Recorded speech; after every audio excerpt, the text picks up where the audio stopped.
Hello students, welcome to One Day Law Revision, Module 3, Subsidiary Rules of Interpretation. Let's quickly go through the synopsis first. Here we will cover same word, same meaning, use of different words, rule of last antecedent, non-obstant clause, legal fiction, mandatory and directory provisions, conjunctive and disjunctive words or and, construction of general words, Nociter associis, rule of aegista generis, words of rank, redendo singula singulis. So let's get started. Same word same meaning, एकदम basic principle है कि अगर same word किसी provision में किसी statute में अगर repeat हो रहा है तो उसका सेम मीनिंग रहेगा अनलेस अदरवाइज प्रोवाइडेड, कि अगर कुछ और कन्वे किया गया है तो then we will presume something else, otherwise general assumption क्या है, सेम वर्ड का सेम मीनिंग रहेगा. The principle works very well with the statutes in pari materia, मतलब ऑन द सेम सब्जेक्ट. अगर सेम सब्जेक्ट में या सेम मैटर में एक वर्ड रिपीट हो रहा है तो it will always have the same meaning. For reference you can refer case law JMF versus Grand Forks rural fire protection district 1990. Use of different words, जैसे कि सेम वर्ड का हमने बोला सेम मीनिंग है, तो नेचुरली ये है कि अगर वर्ड चेंज हो रहा है तो we will take it as a indication कि अगर वर्ड चेंज हो रहा है तो उसका इंटेंशन भी चेंज हो रहा है, सो डेफिनेटली मीनिंग भी चेंज हो रहा है. अगर डिफरेंट वर्ड सेम स्टैट्यूट में यूज़ किए गए तो वी विल प्रिज्यूम कि यहाँ पे उनका सेम मीनिंग या they are not giving the same sense. जैसे कि एक एग्जाम्पल दिया है, at the end of previous year and in the course of such previous year. अब यहाँ पे ये डिफरेंट वर्ड्स है तो ऑब्वियसली इनका मीनिंग भी डिफरेंट है. At the end of previous year मतलब एकदम एंड में, ईयर एंड में, और दूसरा in the course of previous year मतलब पूरे प्रीवियस ईयर में कभी भी. To refer case law Shri Ishwar alloy steels limited versus Jayaswals Neco limited. Rule of last antecedent, antecedent मतलब क्या, previous. Qualifying words restrict or modify only the words or phrases to which they are immediately associated. तो जो qualifying words है वो किस पे rely करते हैं, उनसे immediately related words को. कोई बहुत दूर डिस्टेंटली या रिमोटेड लोकेटेड वर्ड या फ्रेज है तो then they will not rely on that. तो जो रूल ऑफ लीगल हेमेटिक्स है, हरमेन्यूटिस है, उसको हम बोलते हैं डॉक्ट्रिन ऑफ लास्ट एंटीसीडेंट. यहाँ पे एग्जाम्पल क्या है, violation of the legal doctrine में also change the meaning of the statement when a comma is inserted in a list. अब यहाँ पे एक एग्जाम्पल दिया है, मिसिंग आफ्टर अ बर्गलरी, मतलब चोरी होने के बाद there were 2 rings comma and a bracelet worth ₹50,000. दूसरा है missing after the burglary were 2 rings and a bracelet worth ₹50,000. अब पहले का मीनिंग क्या है, मिस क्या क्या हुआ, 2 रिंग्स, सेंटेंस में कॉमा लग गया, एंड एक ब्रासलेट भी घूमा जिसकी वैल्यू थी 50,000. पॉइंट 2 क्या बोलता है कि 2 रिंग्स और एक ब्रासलेट घूमा जिसकी वैल्यू है 50,000. यहाँ पे इन टोटालिटी तीनों चीज़ की वैल्यू है 50,000 और ऊपर के केस में वो ब्रासलेट की वैल्यू है 50,000. तो ये फ़र्क गिरता है कॉमा का, मीनिंग चेंज हो जाता है. नॉन ऑब्स्टेंट क्लॉज, नॉन ऑब्स्टेंटी ये एक लैटिन वर्ड है जिसका मीनिंग है नॉट विथ स्टैंडिंग. अब ये एक ऐसा प्रोविजन है, मतलब नॉर्मली जब प्रोविजन के आगे ये वर्ड लगता है नॉट विथ स्टैंडिंग एनीथिंग, मतलब वो प्रोविजन इंडिपेंडेंट है ऑफ अदर प्रोविजंस. जैसे कि एग्जाम्पल ऐसे होता है लॉ की लैंग्वेज में, not with standing anything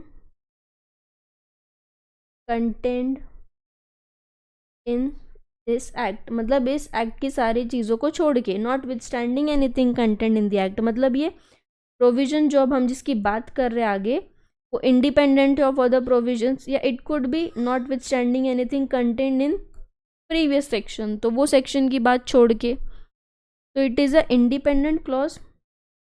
it is usually used in a provision to indicate that ये जो प्रोविजन है ये प्रिवेल करेगी despite anything to the contrary in the provisions mentioned in such सब ऑब्स्टेंट क्लॉज, कि बाकी पूरे एक्ट की सारी प्रोविजंस को पढ़ने के बाद भी ये जो हमारा प्रोविजन है that will prevail.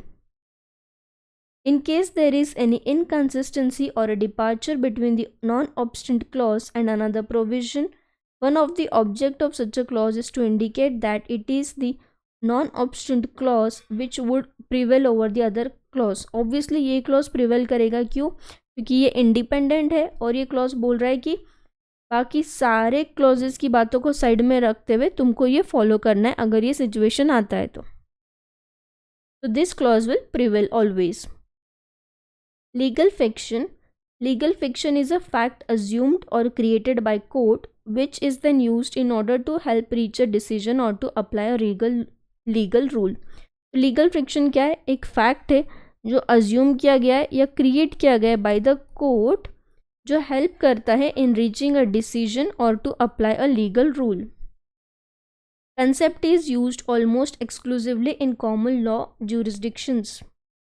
Classic example क्या है? English courts do not create a new law but merely declare that common law that has existed since time immemorial.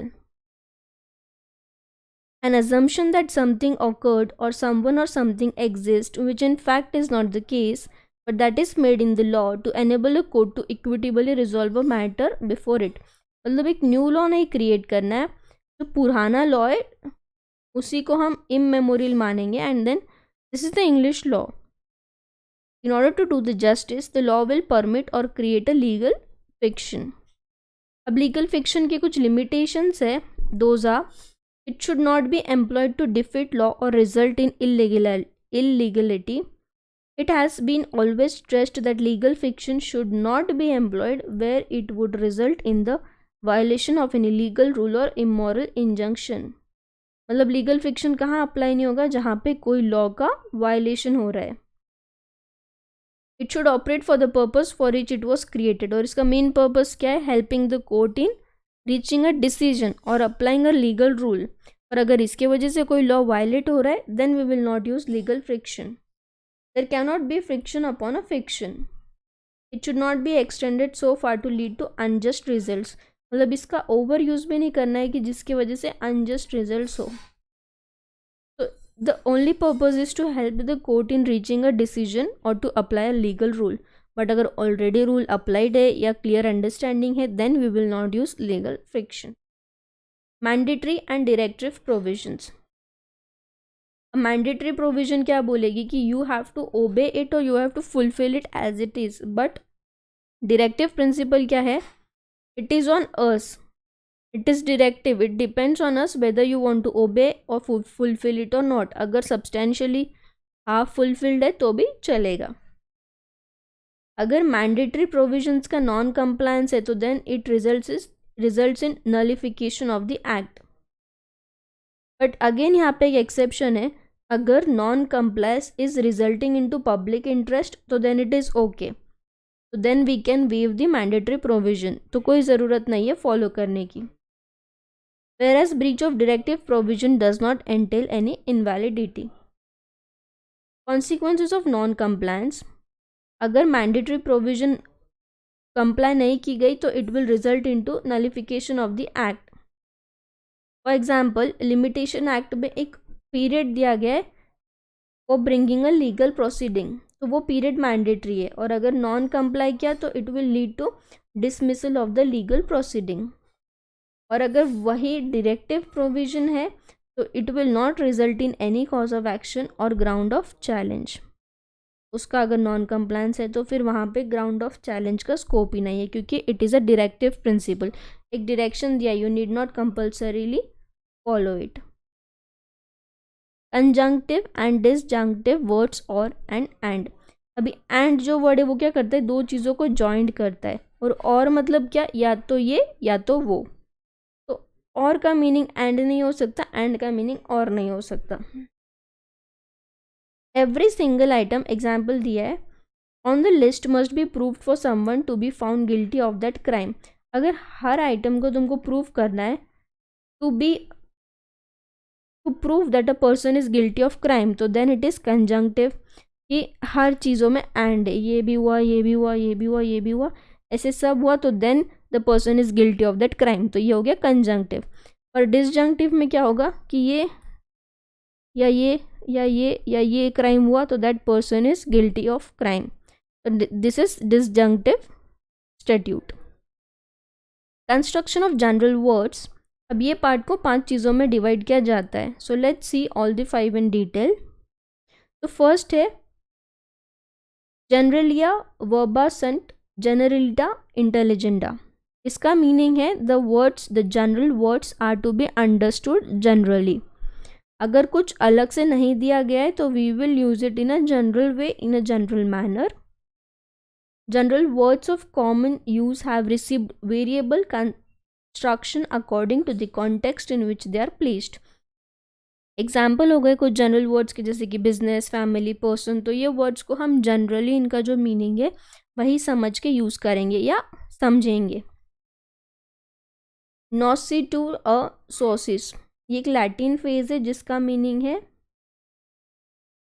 It means to know the meaning by association और according to the context.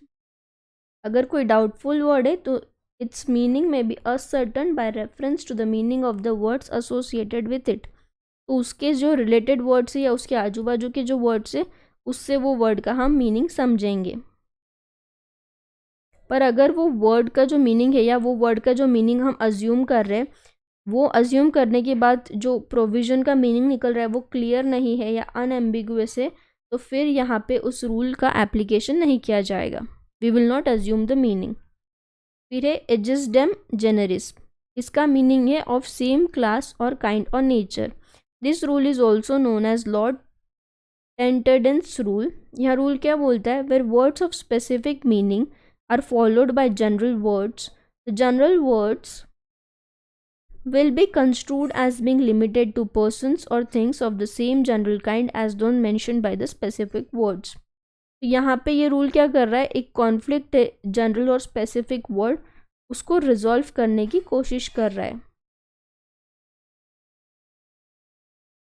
Words of rank, the rule of words of rank is analogous to the other rules on the topic of general words following more specific ones. तो words of rank मतलब क्या, यहाँ पे एक list रहेगा जहाँ पे words या पर्सन या थिंग का जो लिस्ट है उसको हम डिसेंडिंग ऑर्डर में मे बी बाय रैंक या जनरल वर्ड्स हम उसको प्लेस कर रहे हैं। अब फॉर एग्जांपल है duty impose on copper, brass, pewter and tin, तो यहाँ पे सब मेटल्स है पर हमने यहाँ पे precious metals like gold and silver को इंक्लूड नहीं किया है।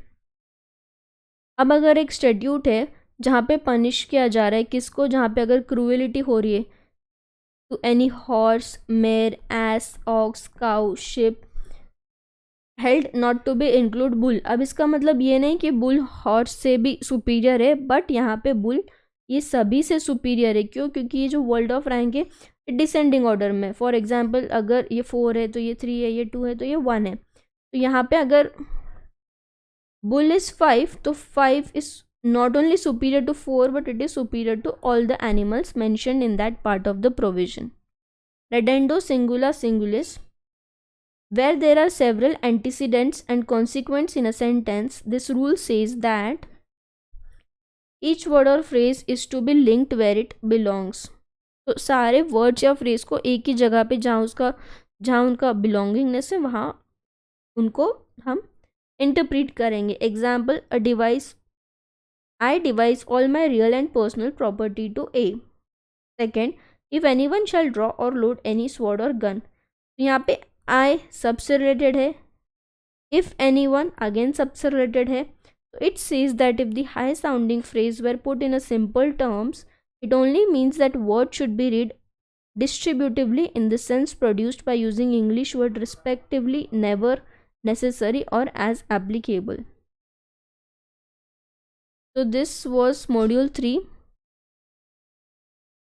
subsidiary rules of interpretation. We have seen all the rules here.